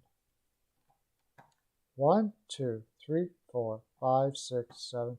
They are, sorry, not 5. They're 5 games in 8 today. And they're on 3 games in 4 of their last, 3 games in their last 4 games. Came off the road, played LA, played really well. Now they're going up against a Vegas team who had 4 days off, played Anaheim, won barely, and now are going against a strong Minnesota team who's playing really hot right now. They got a lot of players moving really well. Talbot played his first game back off of injury last game, and now he's confirmed, I believe, in net tonight. I do believe. Yeah, Talbot, and it looks like Marc-Andre Fleury are playing tonight. There's no real significant injuries, if I remember correctly. Lehner, looks like, is Lehner going to be back? Lehner's not going to be back for a bit yet, and Brighton McNabb's been out. So they're both relatively healthy, both moving out pretty good. So what are your picks for CL? Okay. Vegas versus Wild. CL has 4-2 Wild. Wow. You got to give me a score, Jacket.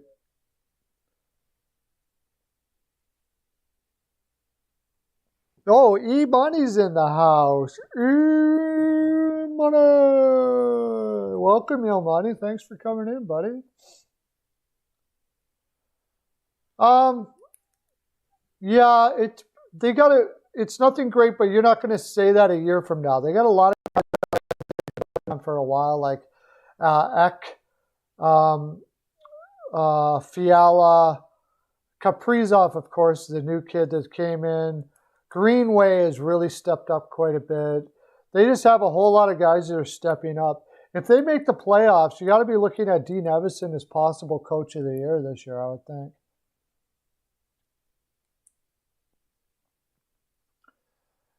E-Money has got a show called On the Money. You can find it on all your podcasting apps, pretty much. Just look up On the Money. It's pretty great stuff. He does a lot of he goes off sometimes and does rants and talks about football. He's a Ravens fan, but he talks about everything football. When football's going, he does football picks. Scroll up your Jacket and my pick. You said Wild on the PL, but I need to know a score. Oh, sorry, I got Steel at Minnesota 3-2. Okay, I'm sorry. Jacket. Oh, Jacket, Vegas 3-2 Vegas. Sorry. Okay, I didn't see these. Anderson is doubtful for the Habs. Yeah, they want to take it easy with him. They don't want him getting injured again for sure.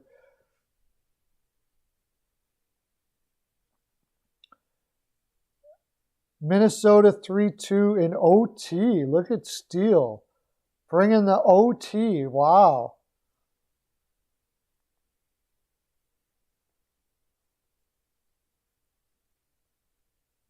Three-two mini. Okay, and what do we have? We have Sasha has the Knights 3-2.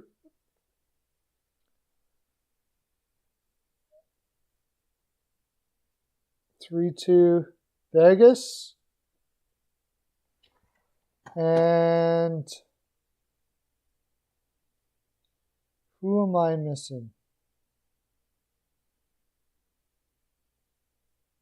NHNR has the Wild 2-1. Kaprizov, Rask, and Zuccarello are playing fantastic. You are correct, sir.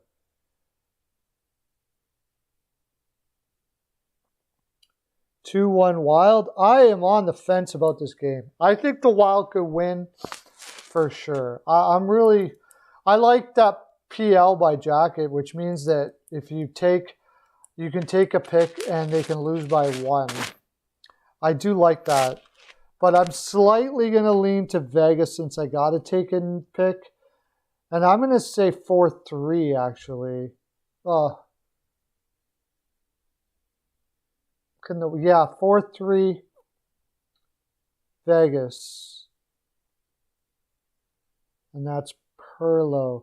Minnesota's been fantastic. I really think that Evison's got to be up there for Coach of the Year so far this year. Yeah, he's a Caps fan. He does UFC. I forgot about that. Anchor. Yeah, okay. He's on Anchor. Cool.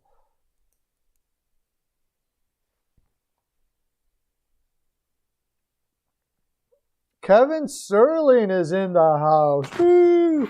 Welcome, Kevin. How you doing, buddy? Kevin, you're taking 4-3 Wild. Serling is taking 4-3 Wild. How you doing, buddy? John is in the hit. Oh, John's in here?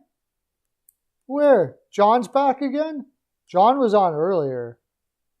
Is he? Oh, he is, off the wall. And he took Vegas 3-2. Shoot, look at that.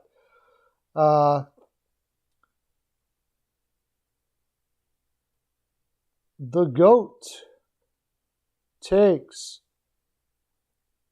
Vegas 3-2. Sweet. Now we got everybody in the house here now.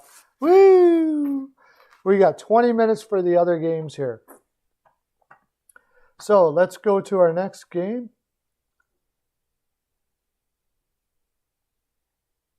Oh, we got 3 more games, so we got a rocker. See, I always do this. I can go over a little bit if you guys don't mind going over a little bit. Blues versus Ducks. Now, this is a game that honestly has me really conflicted. I just found out something here. You want to know something? Ville Husso is going to be in net for St. Louis Blues. Now, I don't know if that's an injury thing. I'll find out. I'll check out, do an injury report here. Ville Husso in net for the Blues.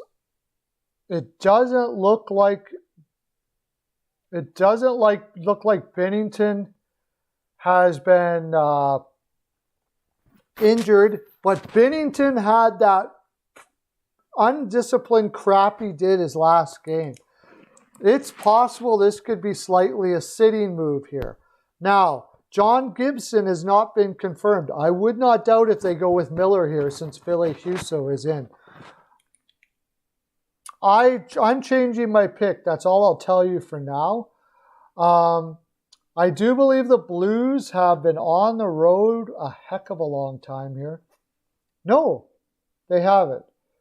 The Blues they played in San Jose, had a day off, and now they're playing in Anaheim. They're injured all the crap, though. Both teams should be fairly rested with who they have, but their injuries for St. Louis, you have Delarose, Gunnarsson, Barbashev, Parayko, which is huge, Schwartz, Robert Thomas, Bozak. Is Bozak maybe coming back this game? No, Bozak's out. Tarasenko, is Tarasenko still out? I think Tarasenko's in, isn't he? I might have to look at a different app. Does anybody have a take on that? Out there?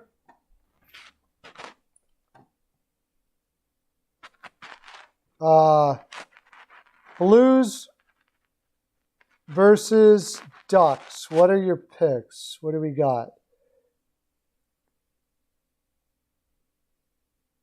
Okay, what players have they got back? Because my app says they haven't got anybody back. Let me look at TSN. TSN's injury reports are way better. Or you can tell me while I can do this. Tell me who they got back, Jacket.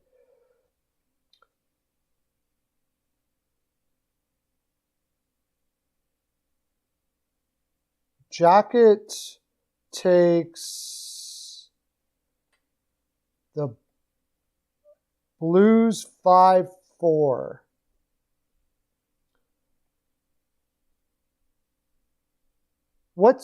Steele, what players did they get back? NHL. My app doesn't show anybody, but I heard that they got back Ducks 6-5. I can't imagine the Ducks scoring that many goals, even against Husso, but you never know. Hot takes for you. Okay. Serling goes with Blues 3-1.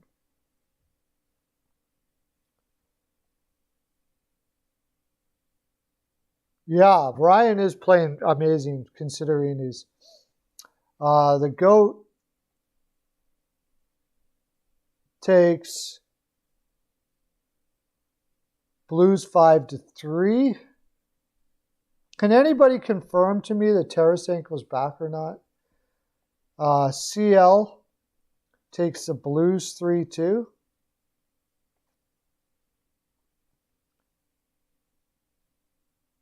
Sasha takes the Blues 4-2.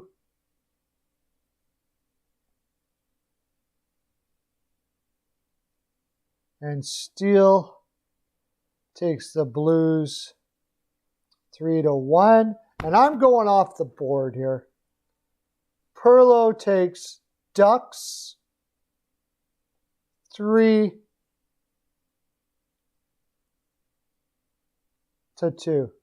I'm taking the Ducks, man. I don't have faith in Ville Husso. The Ducks have been playing teams really tough, and the St. Louis Blues have just not looked good all year long. It's been a constant battle with all their injuries and everything. I think the Ducks will pull this out. I wasn't really going with the Ducks until I found out that Ville Husso is in. Now I think this is a really good spot for the Ducks. So I'm taking them. Okay, let's go to the next game then, because we're getting low on time here. Oh, the big one. Maple Leafs versus the Oilers. Maple Leafs versus the Oilers. Get this. I don't know what to do with this game anymore. I already put in a Leafs versus the Oilers. Michael Hutchinson looks like he's going to be in for the Leafs. Mikko Koskinen in for the Oilers. How much have they played? I think there's a problem here too. No, the Oilers have played not too bad every second night for a while. And the Leafs are fairly rested too. Okay, I got my pick for this. Injury-wise, Matthews is still out as far as I know.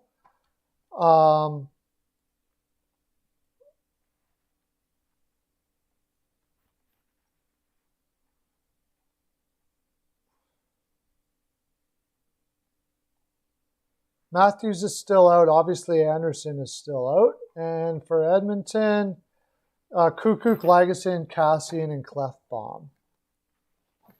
So what do we got there, guys? I'm going to find out right in a sec. Leafs versus...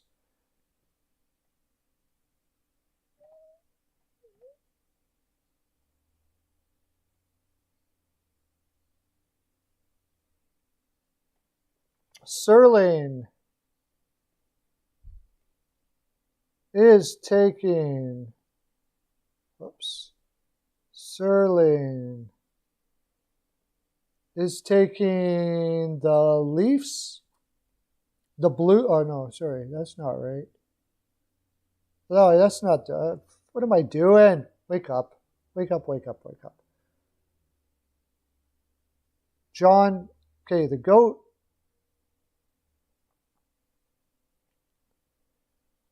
is taking... Did I not have you the last one? Okay, GOAT. No, I already have that. Blues 5-3. Where am I going here? Have you guys got it? This is harder than I thought. It says Tarasenko will be back. Okay, well, he's going to be back, but he's also not going to be fresh. Okay, Jacket.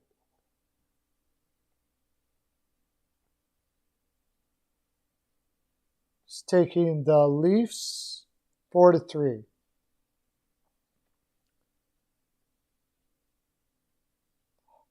Sasha is taking the Leafs 3-2.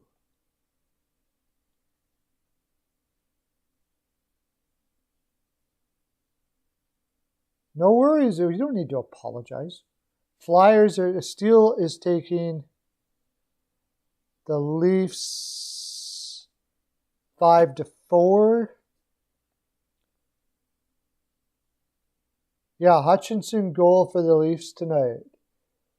NHNR 5-2. Hockey News. NHN. Why do I call you NH?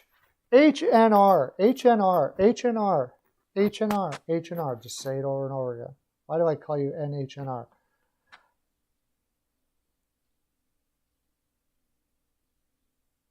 It was Leafs 5-2. Where did I have that? Off the wall takes Oilers 4-3. Goat takes Oilers 4-3. CL takes Oilers 5-3. Tell me if I'm missing anybody. And H takes 5-2. We got that. Okay, we got everybody. I, Pearlo, am taking the Oilers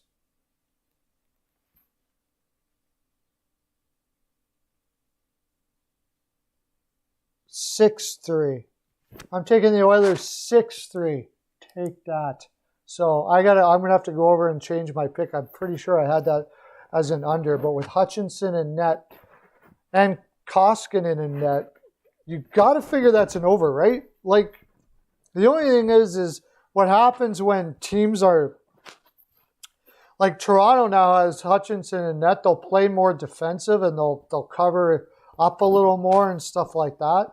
And if they're both not confident in their goaltending, they'll start playing a more risk-free game, and then they'll end up being under. But I don't know. We'll see. It's crazy, crazy 2021. You just never know. McDavid hat trick. Yeah, could be. I'll tell you what. The Oilers better come back with some fire in this game, man. Because they can beat this team without Matthews, and no doubt about it. They can beat this team. There's no doubt about that. And they showed it in the first period last game that if they play like that, they can beat Toronto here for sure, no doubt about it. But whether they will or not, I don't know. Avalanche versus Sharks, the final game of the land. I guess we're not going to go over here. We're going to be all right.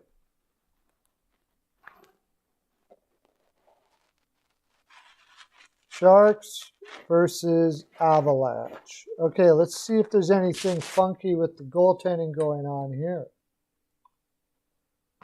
Starting goaltender. Philip Grubauer versus Martin Jones, confirmed. Colorado has been looking a lot better this year. San Jose has been looking very poopty. Injuries, I know Makar is out for sure. Colorado, I think, should be not too... They're playing 3 games in 4 nights. They're playing 4 games... Oh, geez. 1, 2, 3, 4, 5, 6. 4 games in 6 nights. And 5 games in 8 nights. But I don't think that's going to matter against San Jose. I think San Jose has been... Oh, San Jose actually is not tired. Oh, man. I didn't take a look at this. They played against St. Louis and had that cray-cray game last game. But still, it's Colorado, right? What do we got here, guys? What do we got? Steele's gone. Okay, see you, Steele. Thanks for popping in there, buddy. Right on. Hope you hit the like button when you're there.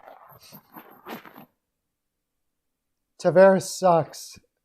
I didn't know you were anti-Tavares. I think he's overrated now. I have to agree with you, but we tend to agree all the time. Okay, see you later, buddy. You need Hopkins to do well. Okay, yeah, you got him on a fantasy. Big nights for Tavares and okay, we'll see. John, off the wall, John doesn't think so. He thinks that apparently he sucks. Tavares. I think he's a little bit overrated. I wouldn't say he sucks, but a little bit overrated. So, Jackets, you put the Jackets in for 6-2. Okay, Jackets 6-2. Jacket has Avalanche 6-2. I was huge on the Avalanche until I found out how much they were playing. I'm not so confident about my over now, but still pretty confident. Sasha has Avalanche 5-0.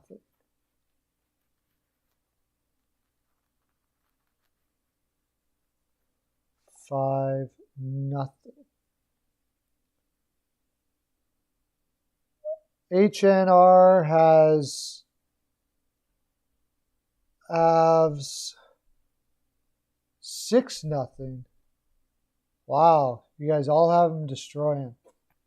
Steel has Avs 5-1. Woo, wow. John, our GOAT, has Avs 6-3. CL has the under on this. CL has the Avs 4-1.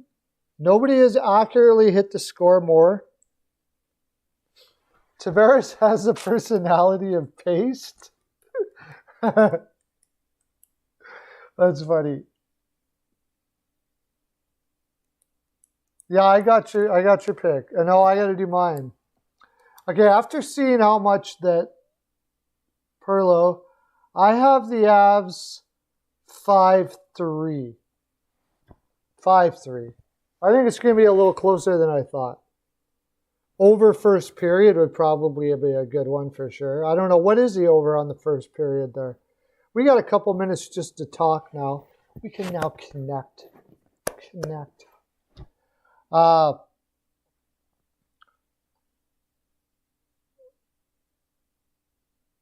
San Jose for over first period. Yeah, Tavares is pretty dry, isn't he? He's not like he is very plain, I guess you would say. How many points does he have this year? I had it. Let's take a look at that. How many points does Tavares have this year? I don't think it's that many, is it?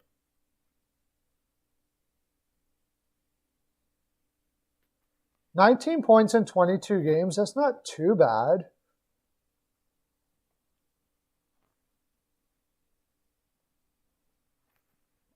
He's their, second. I mean, he's the second line center on Toronto, right? So he's not too bad.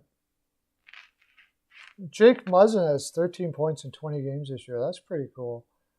Kerfoot, 11 and 22. They got so much scoring on this lineup. It's freaking crazy. Their scoring depth is amazing.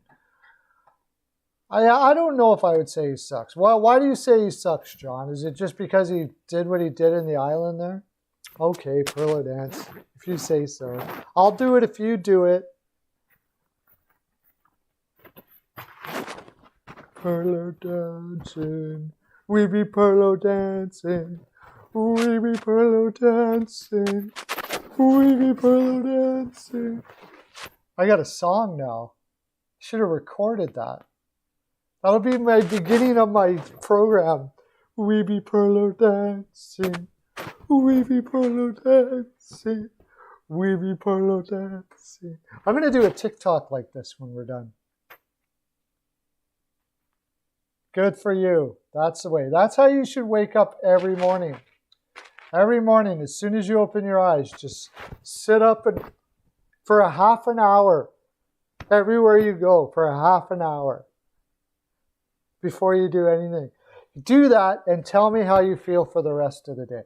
I gotta start my own. That's the cure for depression. It's the cure for so many different things. I should start a retreat. Should start a Pearlo dance retreat where you just come and everybody just gathers together and Pearlo dances. And then I got some orange pearls for the land here too. Wow. There you go. I'm feeling so good today. Pearls of Wisdom necklace to everybody. To the whole land, everybody gets one today. That's what I'm saying. We'll put Helen on full bore making those up for you. So, hip hop Pearlo. Yeah, I love hip hop music, by the way.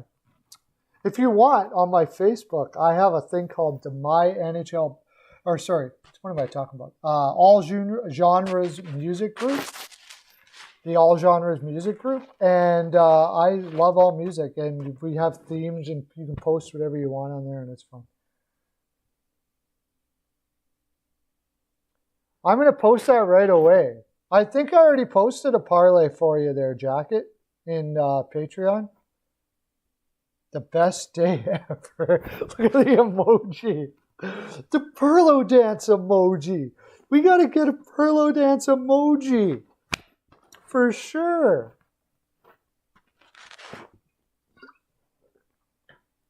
Pearlo dance emoji. That would be freaking epic.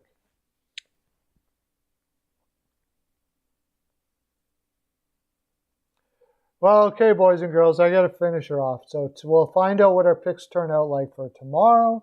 Thank you all for coming in. I'm going to go get myself ready to go pick up the little lady. I'll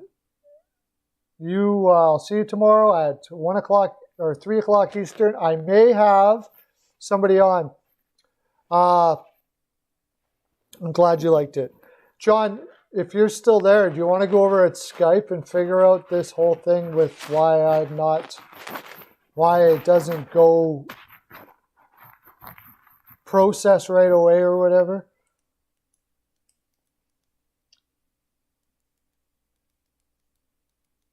Yeah, well, I don't know. We'll have to make one up.